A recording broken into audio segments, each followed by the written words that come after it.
On the temperature exposure access optimization problem. Access to cold baths and sauna. Given access to cold baths and sauna, starting with the assumptions, access to ice baths and sauna optimization problem, adding sauna and ice bath to every living unit would increase unit prices. The next option is to provide these in common areas. Example, in one housing completely. But use is likely negatively correlated with distance to unit. Practical example. In my previous apartment, I had a tub outside. In winter equals cold or ice bath. This winter, I only had access to a nearby river. Distance being seen. Time for one bath, effectively reducing my baths to below 25 this winter, yet from 1 to 2 daily last winter. Probably the next best improvement to the current situation would be adding ice baths to gyms, spas, other sport institutions. Adding access without further time distance, given a certain frequency, visit to institution before ice bath option. In regards to ice baths at different price levels, Shervin Shaikh on his YouTube channel tried different ice baths and is, according to my knowledge, currently offering the best solutions for practical examples of how to make ice baths accessible to everybody. It's great to listen. So Shervin Shaikh is not offering these, he just tested these. He also turned a chest freezer into an ice bath, for example. It's great to listen for the 25th time to Huberman, Andrew Huberman, explaining the benefits of heat as well as cold exposure, but without the knowledge, financial and time investment necessary to establish a working solution, that knowledge might remain theoretical until forgotten. In short, Huberman currently recommends using a cold shower, cold bath, ice bath in the morning upon awakening in order to get a daily cortisol peak aligned with the circadian rhythm and proper light exposure early in the day, ideally, as I said, upon awakening.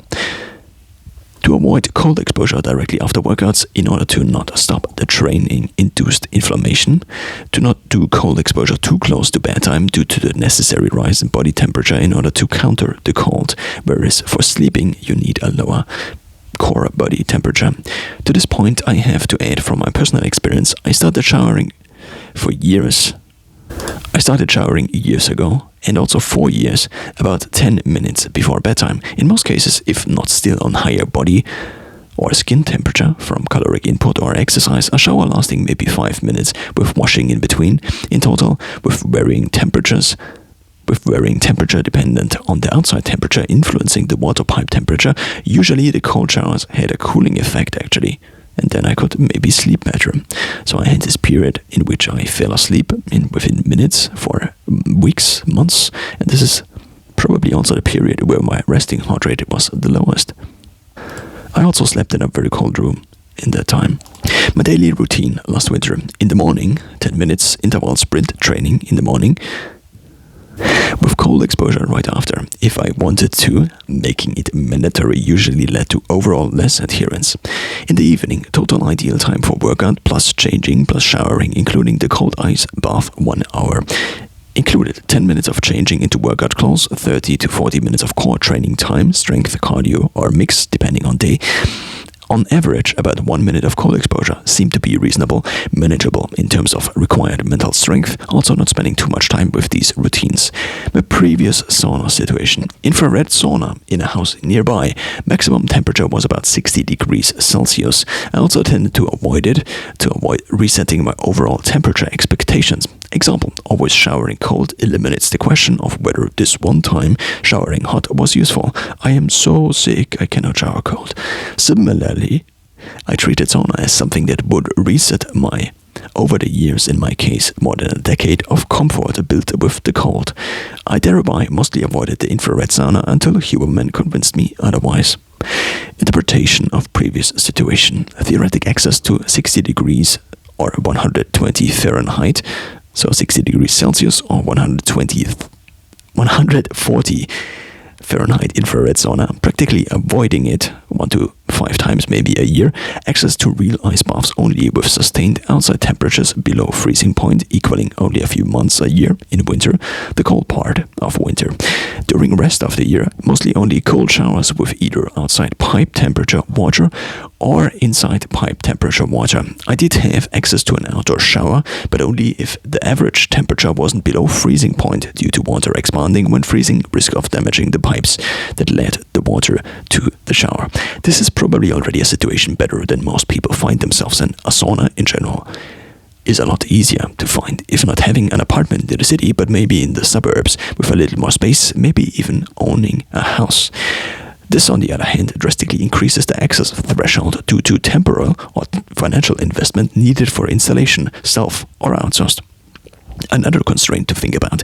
In both cases of temperature exposure, usually the device has to work against the current temperature. Sauna is heating up, ice bath is cooling down, which requires a lot of, usually, electric energy. Therefore, constraining accessibility through the following variables: increased electricity cost, cap on electricity usage, often found in apartments with all-in rent or other restrictions in similar kind of apartments, also sometimes known as furnished apartments. Now, to begin with zero. Of course, furnished apartments could also be not all-in rent apartments. How to begin with zero? Many people have access to shower that gets as cold as the house or outside pipe temperature that allows the temperature to happen. The big downside to using cold showers as a proper tool is the increased environmental social cost of using fresh water flowing into the drain just to very ineffectively cool the human skin by flowing down. Why ineffective? Only a portion of the water hits the skin. The water itself is not actively cooled. Therefore, the cooling mechanism is constantly replacing the theoretically heated water with the new, colder ones from the pipes, so it is heated by your skin. Cold showers, whenever showering, in my case I just showered as long as I needed to in order to optimize for hygiene, not cold exposure, in order to avoid the mostly mental cost of using scarce fresh water. In many countries, fresh water is actually not that plenty. Germany, for example, is included. Warmth exposure. In summer, without further input due to hotter temperatures depending on hemisphere and climate, while doing normal everyday activities as well as workouts or running, cycling, higher indoor temperature without a cooling mechanism. Example, in summer in Germany, often 30 degrees Celsius or 86 degrees Fahrenheit, when just running as usual at around 6 p.m. causes, in my case, higher pulse, lower performance, increased skin blood flow.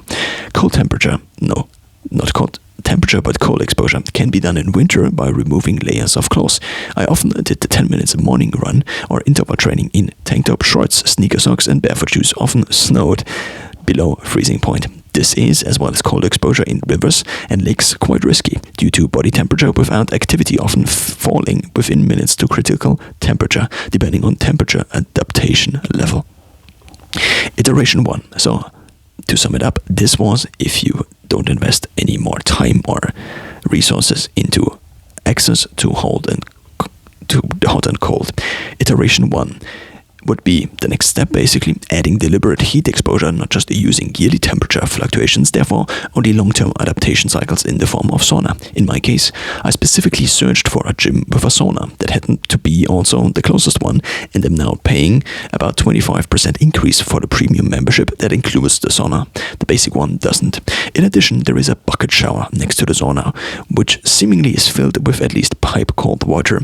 It might also be cooled, but I'm not so sure about this. In order to get at least some kind of cold exposure, I currently try to jump into the nearby river. Conveniently, I can plan my running route in a way that is pretty close to the end of the river, so the river is the end, and then I can jump into the river and I only have a few hundred meters home. Advantages of this routine, even in winter,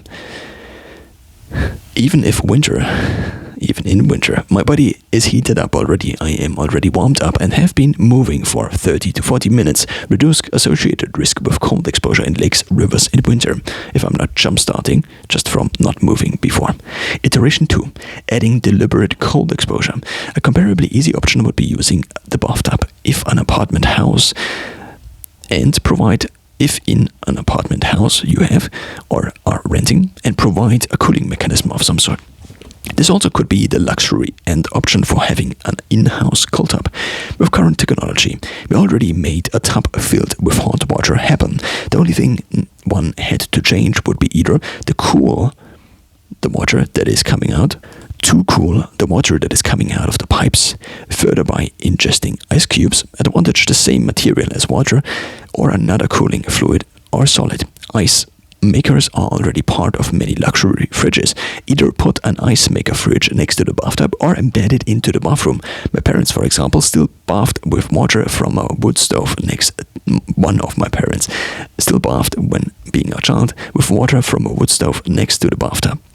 And super premium option, just have a water cooler as part of the heating installation, maybe in the basement, that provides water maybe down to 3 degrees Celsius. This is also what company Edge uses for their tubs without ice.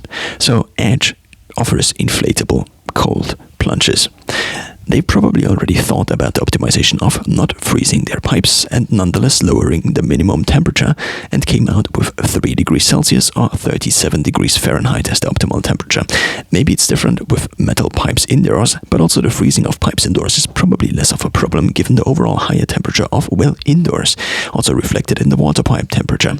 And if the transportation of water from cooler in basement to bathtub on first floor still causes the freezing of the pipes, then one could either bring the cooling closer to the location of need and or replace the pipe material with something more expandable, a cooler with rubber pipes next to the bathtub.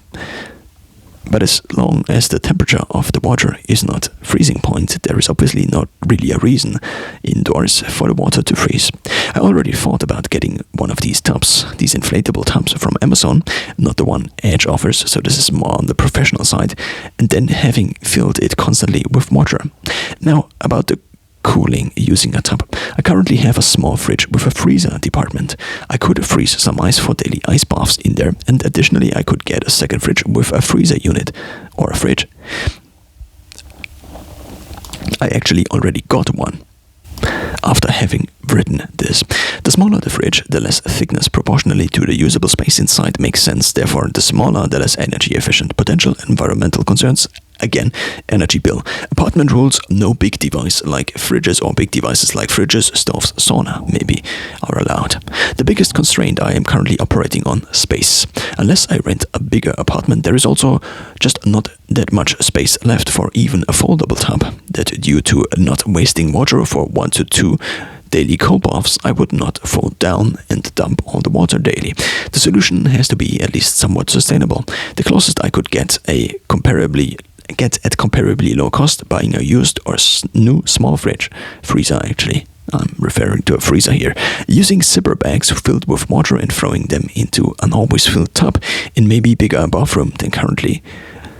Total cost of this, increased rent of about 100 euros per month or apartment with bathtub, initial setup cost of about 100 for the foldable tub, 1 to 300 for freezer or ice maker. Big advantage of that setup, nothing needs to be customized, everything is basically off the shelf. After having written this, I looked further into freezers, and I got actually a used one for 35 euros, so that was comparably cheap, and this is almost the same exact one I would have gotten otherwise. It is just not that new anymore. On the side of the tub, I figured I could use one of these inflatable tubs that you would get on Amazon, and they sell for 50 to 60 euros. And if I got one of these inflatable tubs, then I could place it in my shower. So my shower has kind of this thing on the bottom, and you could just fit it on there. The problem is just it is a little bit too small, so I would need basically another layer that would be maybe a pallet, for example, and then I could put the but the inflatable tub on the shower, and then I could shower every time I shower. Basically, the water would flow into the tub, and this would also provide an exchange of the water. So before the shower, I would just basically get rid of maybe 30 to 50 liters, whatever the amount of volume of water is that I shower with, and then it would be filled up with my shower water. Now, this might seem a little gross, but since I do not shower with shampoo, so it wouldn't be that big of a deal because I wouldn't have soap in there. So the water would be kind of clean and clear. And since I would do the cold bath in the morning, and I would shower in the evening, the water also would not be that dirty just from me. Now the problem is obviously that it makes showering itself a lot harder if there is a tub that is like 70 or 80 centimeters high on the bottom of the shower, and being able to move then within the already kind of small shower would be a little bit difficult. Another option I looked into is getting one of these better tubs, so these inflatable tubs, similar to what Edge offers, but what I would do potentially is not get the Edge tub, which sells for $4.99, so basically for $5,000, but you can get them also from Alibaba. So Edge is probably just getting these from Alibaba, from a manufacturer in China, and I found actually very similar tubs. So the tub is almost identical, and they sell for around 800 or 900 euros, maybe even lower than that depending on the manufacturer. So maybe I could get one of these, and this actually would kind of fit into my apartment, but I just don't know if it would make sense to take up this much space in my apartment, because it obviously would be a standard installation in my apartment is quite small. So again, I could switch to another apartment, which then would increase my rent maybe by 100 or 200 euros, but then I would maybe have a second room, or it probably would increase the rent by more, maybe by 50 to 75%. Currently I do pay 430, soon 450, and so I would have to pay probably 700 in rent just for the cold tub. So now back to the writing itself, the downsides of the promised or the solution I discussed there. The downside is cost. Moving into a freezer daily decreases likelihood of usage. One additional note on the iteration I just mentioned with the foldable or inflatable tub, not foldable, in the shower. I would cool the shower, not the shower, but the ice. I would cool the water in the shower, but also in the inflatable tub with ice I would get from the freezer. I could take out basically one fraction of my freezer and then just put it on the top, and it wouldn't really matter what is in there. Maybe it could also be glasses, so I currently do have a lot of meal prep in my freezer, and I could just use these glasses and put them in there, and obviously they would get wet, but they also kind of are already wet with the ice, so I would have to take this and then leave it there for 10 minutes, and then I could put it back out. But I'm also currently in the process of changing my gym routine to the morning. So instead of 6 in the evening, I would train at 6 in the morning. And then the question is, when do I do the ice bath? Because you don't want to decrease the inflammation too much, but you also don't want to shower or go to the bath 3 times a day. My skin is already on the not so healthy side. Questions after question. But since I do now have a freezer, at least the option for cooling anything would be with ice from the freezer. Another iteration, one option, would be to customize a chest freezer. Again, Chef and Shaikh already made a video about this, which I have linked in the blog post. Benefits: comparably low cost, always ready to use if set up properly. Downsides: directly in apartment, probably taking up a lot of space, similar to every solution in which one can lay down. Not exactly optimized design, risk of electrocution, knowledge or responsibility of proper ceiling electric installation. Then we have the mid tier. Apart from convincing the gym of your choosing to install an ice bath, which I already at least somewhat am trying, hope dies last, the ice bath also needs to be ideally on my bedside in order to induce the upon waking adrenaline as well as cortisol spike mentioned by Huberman so many times. Therefore, unless I live one floor above the gym, an ice bath at the gym again is a little too far away, which again leads us almost to the beginning. Ideally, you would have sauna and ice bath in your apartment house around the yard, but providing one in every living unit would increase the cost by whatever this would cost. More space requirement, installation cost, devices cost. Given that saunas are available in most metropolitan areas, if you are living in a small town, then you are often out of luck. Since a sauna depends on people willing to pay for it, economics of scale, the more people, the more sustainable something like this is. The higher the sauna density in a given city or in a given area. Therefore, the higher the population density of a given portion of people interested in saunas, the higher the sauna density. Therefore, the reason ice baths are nowhere to be found is mostly that with a given population density across an area, there are either too few people interested in ice bath, so this is the percentages of the people that are interested in ice bath or willing to pay for it, or in summary, the combination of both, that leads to the current almost non-existent ice bath density across the world. So the one would be how many people per, let's say 100 people are interested. The second one is obviously also are willing to pay for it, which is included in the interest. And the second thing is basically, so the one thing is quality, the interest, and the other thing would be quantity, how many people are interested, and then it's just economics. Finnish saunas are Finnish for a reason. Possible one being that the other temperature extreme, at least in winter, can be found outside with snow, air temperature, water temperature.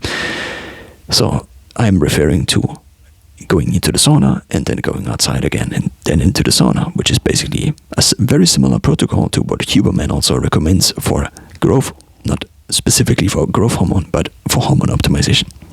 The problem of access to proper temperature exposure is therefore mostly one of a lack of ice bath density that is due to financial or interest constraints. The only real solution is therefore increasing demand by increasing attention interest. Thank you, Dr. Huberman. Example, if instead of me being the only one asking for ice baths in my house, with common areas in the building process, maybe a gym, therefore ice bath and saunas are not that far, or ice bath and sauna are not that far off. I actually already asked or recommended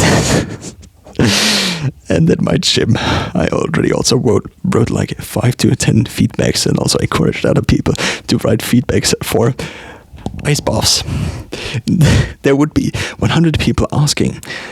So instead of only me asking, maybe there would be 100 people asking, but not only asking, but also basing their choices on the variable gym has ice bath, gym doesn't has ice bath. Then ice bath density, exemplified by the demand here, might increase over time. What are the pros using? Peter Attia recently said something in a recent podcast episode along the lines of sauna and ice bath were the best investments I ever made.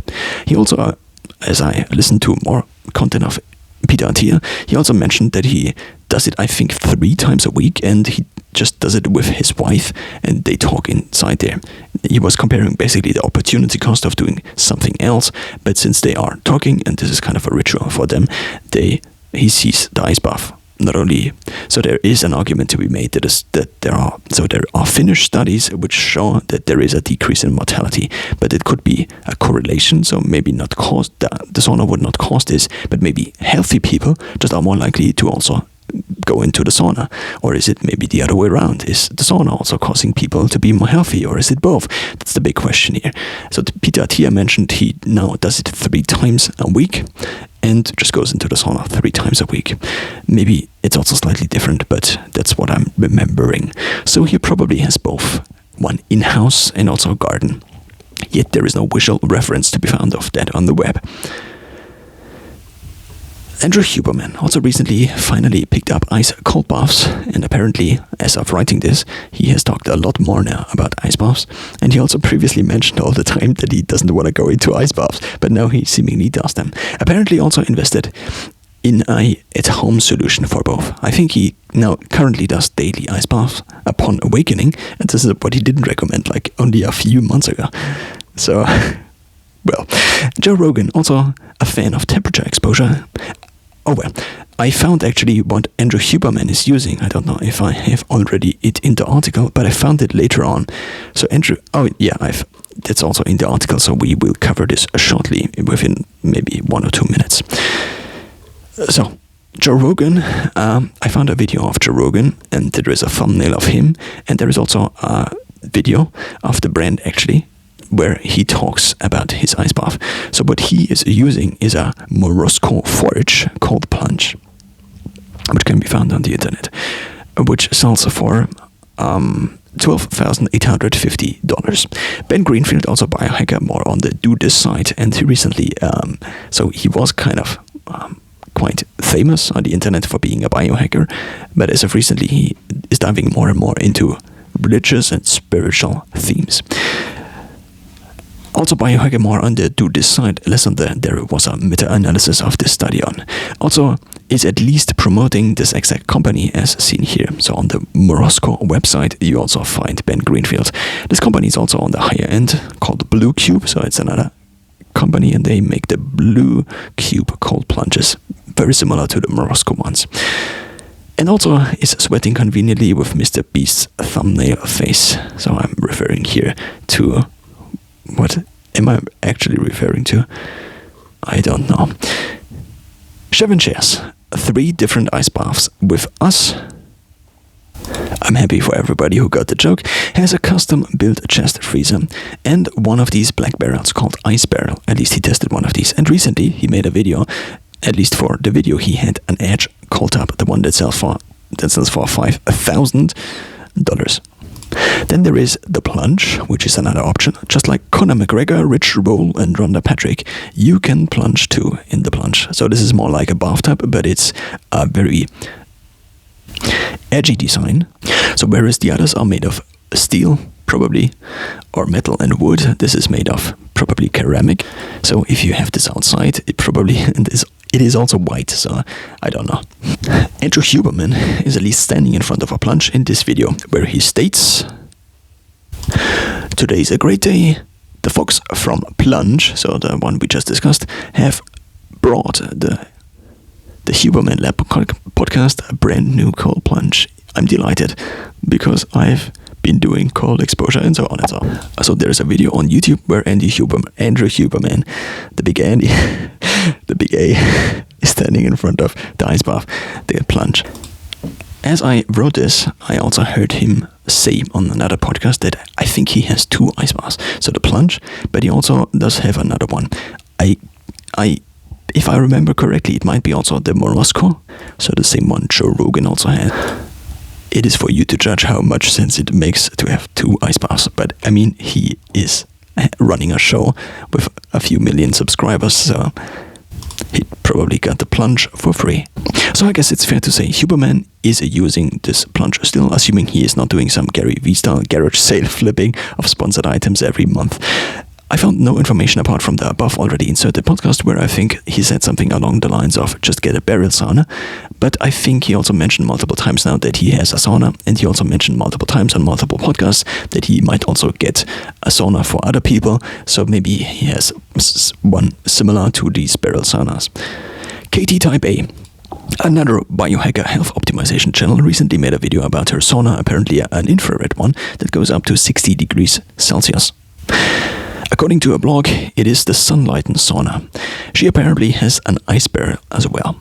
In summary, the easiest option is to use the temperature change of the seasons and turn the shower to cold whenever showering. Iteration improvement 1 is to go a few times a month or week to an institution with a sauna, which one usually finds in cities, gyms, swimming halls, etc. A funny note, and using the seasons for showering, a friend from India recently mentioned that he does cold showers. He did cold showers for months and years in India, and then he came to Germany and he stopped. I wonder why this is. A big upside to heat exposure is that a few times a week seems to be sufficient, at least if one relies on Huberman's above inserted heat exposure protocol.